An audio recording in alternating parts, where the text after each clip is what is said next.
Queridos irmãos, queridas irmãs, estamos iniciando mais um programa, o Evangelho por Dentro. O estudo do Evangelho de Jesus à luz da doutrina espírita. E neste programa nós vamos abordar a última Páscoa, um trecho, que está em Mateus capítulo 26, versículos de 26 a 32.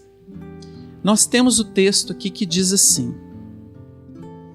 E quando comiam, Jesus tomou o pão e, abençoando, o partiu e o deu aos discípulos e disse: Tomai, comei, isto é o meu corpo. E tomando o cálice, dando graças, deu-lhe, dizendo: Bebei dele todos, porque isto é o meu sangue, o sangue do Novo Testamento, que é derramado por muitos para a remissão dos pecados. E digo-vos que desde agora não beberei deste fruto da vide até aquele dia em que o beba de novo convosco no reino de meu Pai. E tendo cantado o hino, saíram para o Monte das Oliveiras. Então Jesus lhes disse: Todos vós esta noite vos escandalizareis em mim, porque está escrito: Ferirei o pastor e as ovelhas do rebanho se dispersarão. Mas depois de eu ressuscitar, irei adiante de vós para a Galiléia.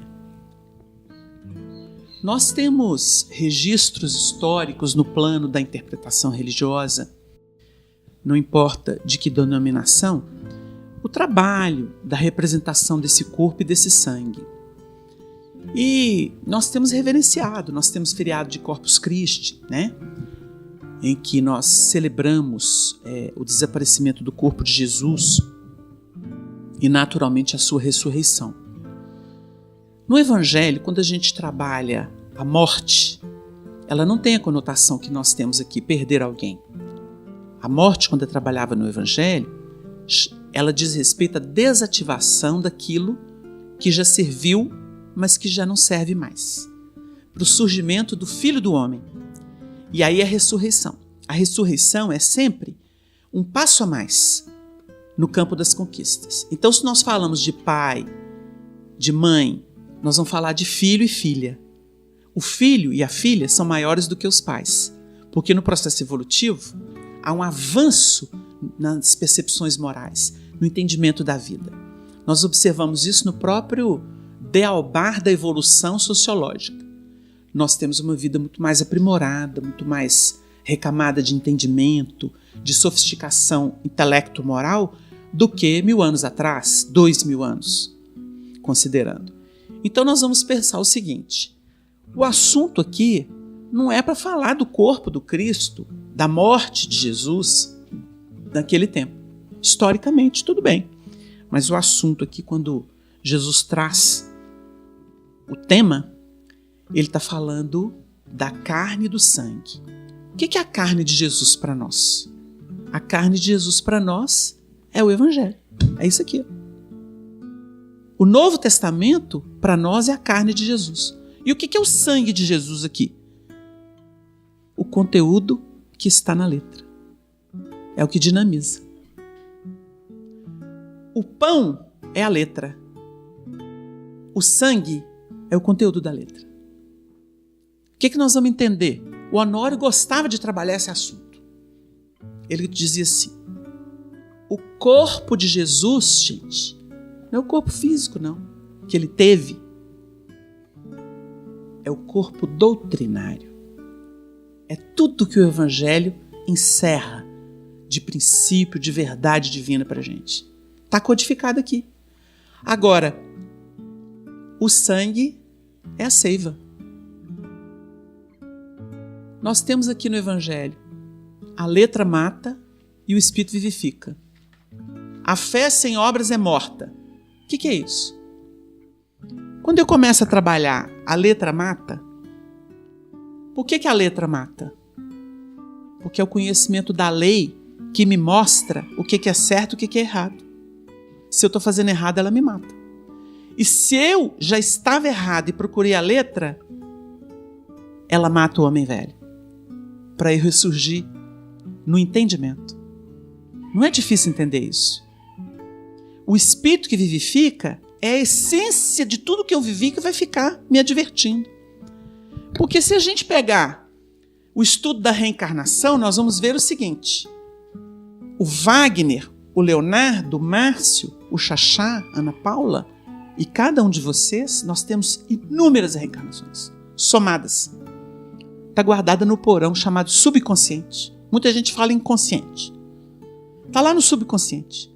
É o porão da individualidade. Nós temos tudo aquilo armazenado. Mas isso é um assunto novo trazido por André Luiz? Não. O assunto é antigo.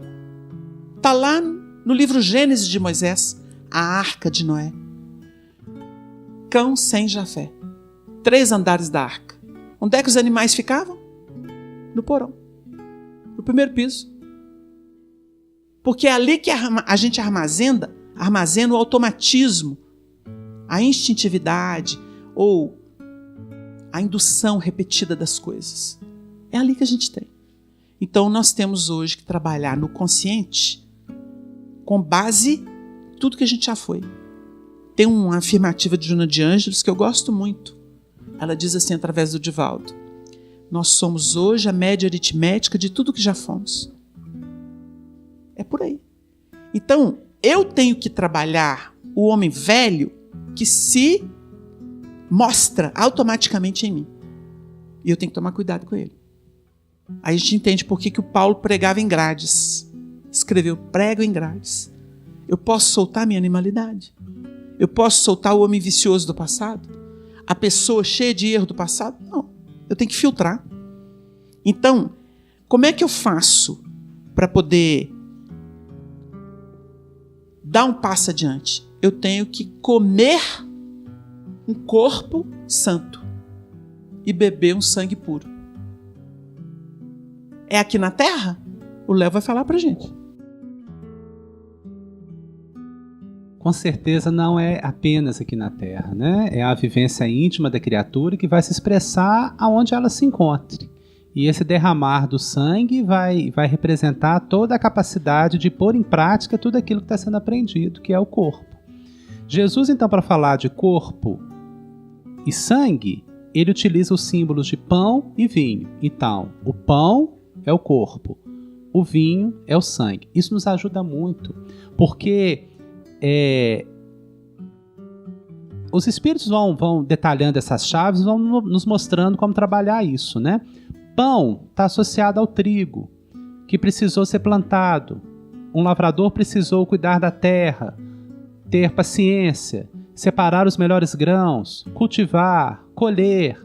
Estudamos aqui em outro momento, separar o trigo da palha, queimar a palha no fogo, pegar o trigo, fazer a farinha, para ir fazer o pão. Ter a ciência, a técnica de preparar esse pão. Então, o pão está tão associado a uma elaboração, não é? A um trabalho assim de construção, de paciência no tempo e de técnica também.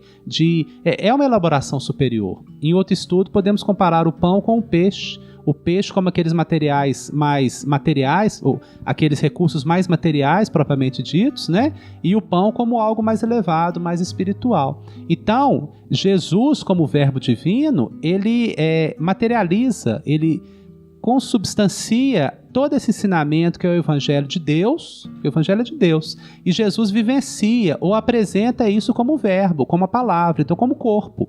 Então é o corpo doutrinário, nesse sentido, todo o conjunto de ensinamentos. Hoje na doutrina espírita trabalhamos muito os princípios fundamentais, fazem parte do corpo doutrinário da doutrina espírita.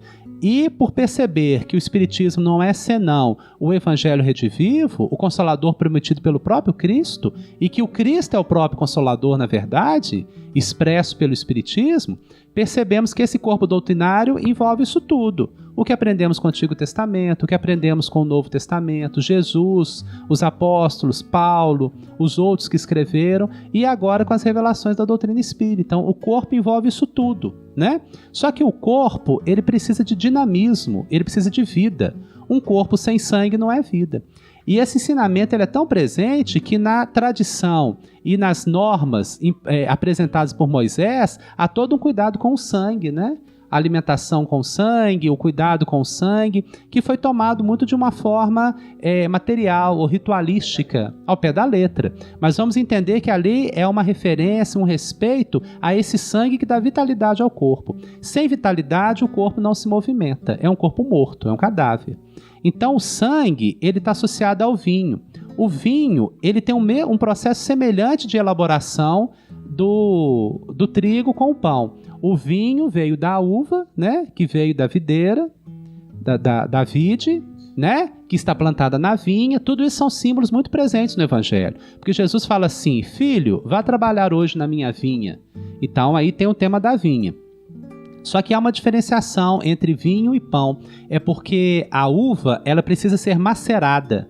Ela tem que ser macerada, aquele produto ele vai ser fermentado. Então, assim, existe um processo ali que está envolvendo o sacrifício. Está envolvendo, de uma certa forma, até o sofrimento. Mas o sofrimento bem entendido, como a doutrina nos auxilia a entender. Então, esse sangue, ele vai auxiliar a metabolizar o pão. Porque sem o sangue circulando em todo o corpo, o pão poderia ser até fator de intoxicação. Você se alimentar de algo que você não consegue metabolizar no seu organismo físico, representa até um envenenamento, representa até intoxicação.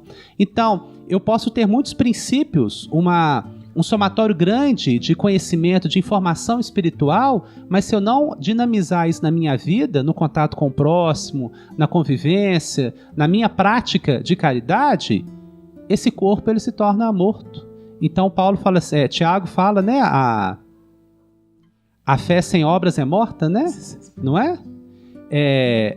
Na epístola se encontra isso. Então, assim, sem o dinamismo da vivência da proposta cristã, esse corpo doutrinário pode ser só um somatório de informações que não está trazendo vida. E Jesus fala assim: eu sou o pão que desceu do céu. E esse pão que vai alimentar.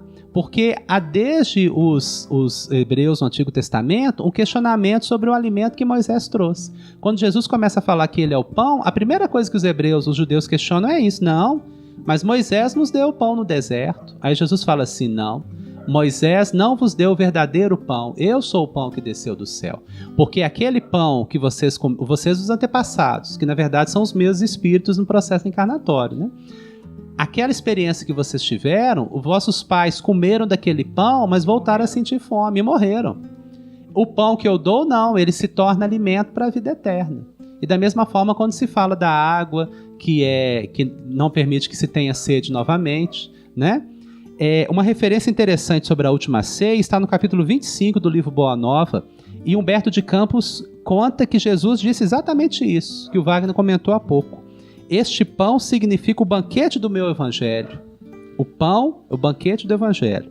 Este vinho é o sinal do espírito renovador dos meus ensinamentos. O espírito renovador dos meus ensinamentos. Está na fala de Humberto de Campos.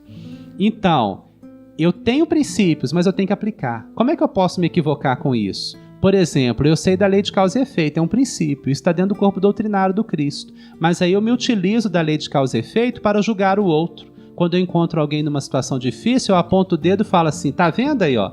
Você cometeu um erro no passado, agora tá pagando. Gente, eu não aprendi lei de causa e efeito para isso. Ou então quando eu faço isso comigo mesmo, quando eu começo a me sentir culpado, e a culpa que paralisa, a culpa que só gera remorso.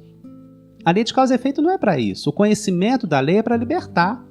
E se com o conhecimento da lei eu me aprisiono mais ainda, é como um corpo que está sem vitalidade, está sem sangue. Nós vamos passo a passo compreendendo o significado profundo do que Jesus tem dito. Então, nesse aspecto, quando ele dá o pão, quando ele fala que é o seu corpo, e a gente viu todo o significado, tem muita gente que se alimenta só do pão e não cria essa dinâmica de transformar o pão, metabolizá-lo e transformá-lo em sangue. Porque é a própria questão da alimentação que hoje a gente tem cientificamente muito recurso para poder entender. Você nutre do alimento, né, sólido ou líquido, não importa, e ele vai ser trabalhado no organismo, e aquilo que é nutriente vai ser carreado para o sangue para que ele se enriqueça e ele vai nutrir o organismo todo. O que a gente tem percebido ao longo do tempo? Jesus está ensinando para eles aqui que o sacrifício dele se oferecendo como pão para a humanidade, e é interessante que o assunto vem desde as bases, né? Onde que Jesus foi colocado? Não tinha lugar para eles na estalagem. Ele foi colocado numa manjedoura. E o que era manjedoura, segundo os registros? Era um coxo que existia para os animais dentro daquelas casas em que o estábulo era ligado à casa e, na verdade, colocava-se comida para o animal. Ali se improvisou o berço de Jesus. Então, o pão que desceu do céu foi colocado num coxo. Curiosamente, nós estamos numa posição de animalidade diante dele, porque nós estamos na retaguarda da evolução e ele é o espírito mais puro que já veio à Terra. Então a gente começa a ver simbologia. Não é por acaso isso, né? Quando Jesus se dá em holocausto, e ele está mostrando isso para os discípulos, ele está convocando as pessoas a fazerem o processo do sacrifício voluntário. Aí, em diversas oportunidades, nós vamos lidar com aquele ensinamento. Misericórdia quero e não sacrifício. Porque é o seguinte, o sacrifício está lá atrás. O sacrifício é aquele elemento que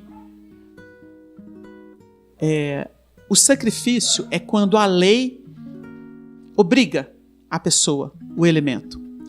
Então, a lei exige da pessoa que ela cumpra aquilo porque ela precisa evoluir, isso é um constrangimento natural chamado vicissitude, ou nós temos aquilo que acontece, que é a cobrança, que é a chamada expiação. A expiação, a pessoa não tem direito. A expiação, que é uma espécie de oferenda obrigatória, é interessante que compulsória. Os judeus estabeleceram critérios e, vamos dizer assim, se o Haroldo tivesse aqui, ele estava estudando isso com riqueza de detalhes, né, que ele é um pesquisador exatamente dessa riqueza judaica cristã. Então, ele diria assim, olha, no templo, nós vamos ter lá o lugar das oferendas, e você tem desde uma pomba, que você derrama o sangue dela, até um touro. E aí a gente vai ver isso. O Paulo vai trabalhar o assunto, e ele vai argumentar, dizendo que o sangue dos bodes, das ovelhas, todo ano comemoram o pecado, mas não redimem o pecado. Comemoram o pecado. Por quê? Está de novo fazendo? Errou de novo, está precisando fazer de novo. É penitência. Você tem que repetir isso. Você está comemorando o pecado. É o que ele fala. Mas quando ele vai trabalhar o Cristo, a proposta que veio através de Jesus, ele fala assim, uma vez foi morto e redime. Aí o povo fica assim, tá vendo? Não tem reencarnação. Mas o assunto é sutil para poder se trabalhar, como eles pensam. Ao homem foi determinado morrer uma vez. Porque se você desarticula o vício, a maldade, a indiferença e se torna um homem novo, você não precisa passar pela pena de talhão. Você se identifica com a vida eterna. Você tem linhas de vitalidade por dentro mostrando que a vida é eterna. Como é que isso funciona? A gente não vai desencarnar? O corpo é outra coisa, o homem é essencial. O homem é por dentro, não é por fora. Por fora é o corpo, é a veste. Veste você troca, mas você não deixa de viver mais. É diferente de uma pessoa que caiu na expiação. Vale até a pena a gente pegar aqui, que é o texto de Tiago, na epístola de Tiago, quando ele vai falar sobre a tentação. Então ele diz assim, bem-aventurado é o varão que... Aqui. Bem-aventurado é a partir do versículo de número 12. Capítulo 1 de Tiago. Ele diz assim, bem-aventurado o varão que sofre a tentação, porque quando for provado, receberá a coroa da vida, a qual o Senhor tem prometido aos que o amam. Então, tem jeito de fugir de tentação? Não. Ninguém sendo tentado diga, de Deus sou tentado, porque Deus não pode ser tentado pelo mal e a ninguém tenta. Ou seja, Deus não manda raio em cima de ninguém. Deus é amor, como definiu João.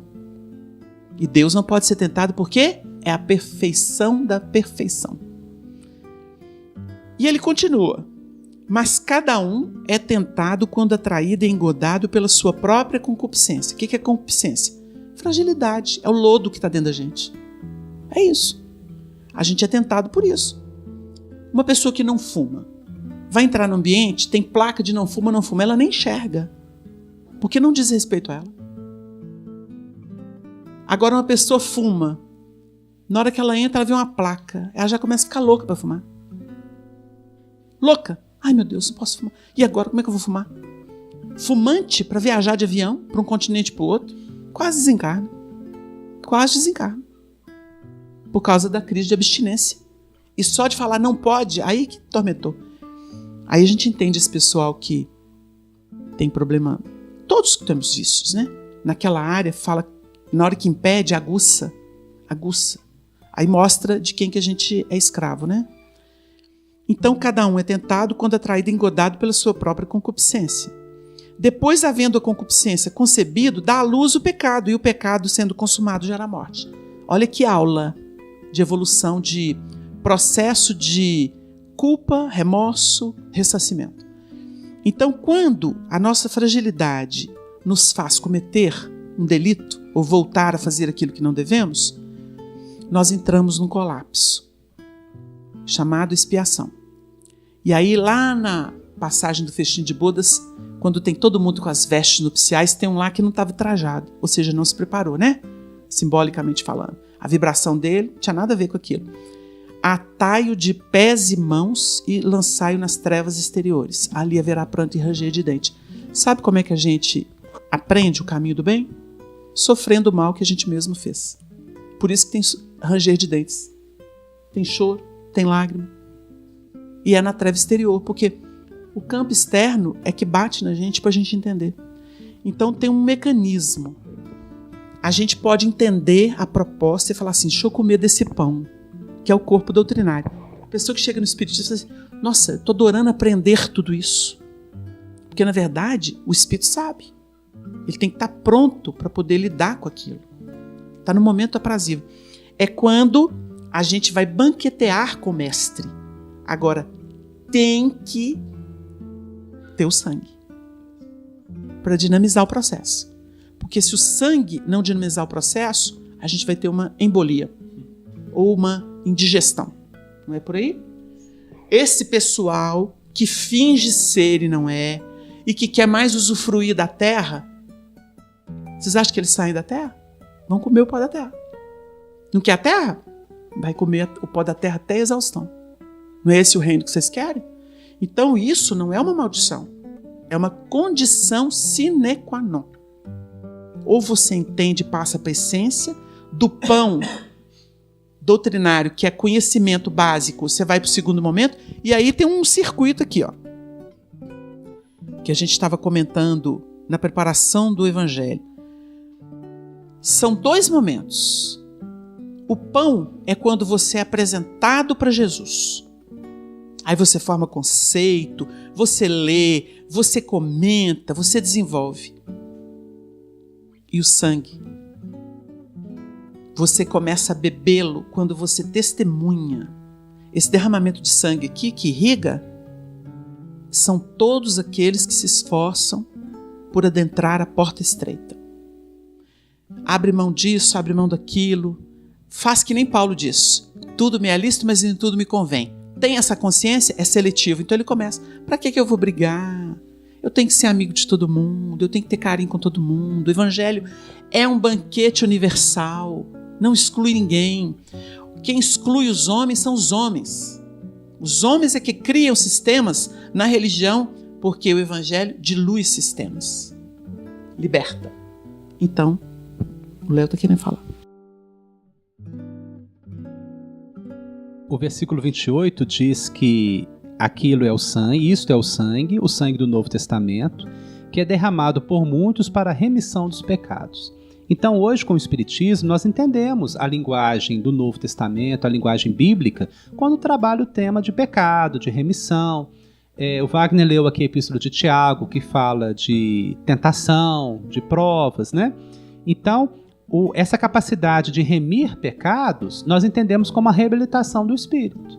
E a expressão reabilitação do espírito, ou verdadeira reabilitação do espírito, foi apresentada por Kardec num comentário ao Código Penal da Vida Futura, no livro Céu e Inferno. Quando ele fala de arrependimento, expiação e reparação, ele coloca uma nota. E aí tem uma nota do codificador falando sobre isso. Essa sequência, esse processo, que também é um processo trino, representa a verdadeira reabilitação moral dos espíritos. Então, esse dinamismo, essa vivência daquilo que o Cristo propõe e promove em nossa vida é que vai fazer a remissão dos pecados. A criatura vai conseguir se reabilitar frente àquilo que ela necessita de aprendizado, de crescimento. Então fala-se muito aqui da uva, do vinho, né? E depois fala que Jesus fala assim que ele não beberá daquele fruto da vide novamente até o dia em que o beba de novo convosco no reino de meu Pai. Podemos entender aqui que é aquele momento que a criatura vai derramar o seu próprio sangue voluntariamente. Então o Cristo vai beber junto com a criatura. É uma imagem muito bonita. Porque se Jesus está derramando o próprio sangue na cruz, e isso é um dado físico, é um fato, é uma questão histórica, tem toda a representação ali da vivência que ele está tendo, fazendo isso pela humanidade, ou a exemplificação dele do Evangelho em sua vida. Nós somos convidados a fazer isso conosco mesmo, que não será exatamente numa cruz, mas será na vivência da vida, né? E Jesus, quando ele propõe a sua segunda vinda, nós entendemos que ele está falando sobre isso. A segunda vinda é quando a criatura consegue, por adesão, voluntariamente, por uma transformação visceral do seu íntimo, né? A criatura derrama o próprio sangue na vivência, na operacionalidade, nessa entrega. E o texto evangélico, ele é tão sutil, mas ele tem umas chaves que os Espíritos vão nos esclarecendo, porque depois que ele fala isso, que ele não vai beber esse fruto novamente, a não ser naquele momento que vai beber conosco, com os discípulos, né? No reino do Pai, é dito assim, que eles cantaram o hino e saíram para o Monte das Oliveiras.